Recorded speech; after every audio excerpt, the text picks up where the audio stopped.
In this video I'm going to show you how to make a table in Word. So to create a table you need to go to Insert over here. In here you will see Table.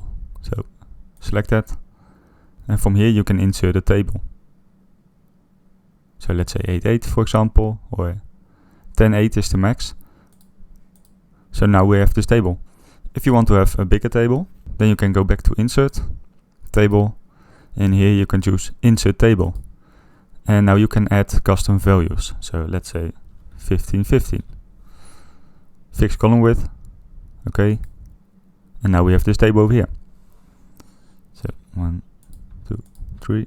And you can drag this to make it bigger or smaller. So to create a table how you want to. It's also possible to use templates as a table. So you need to go back to Insert, Table, and here you will see the quick tables.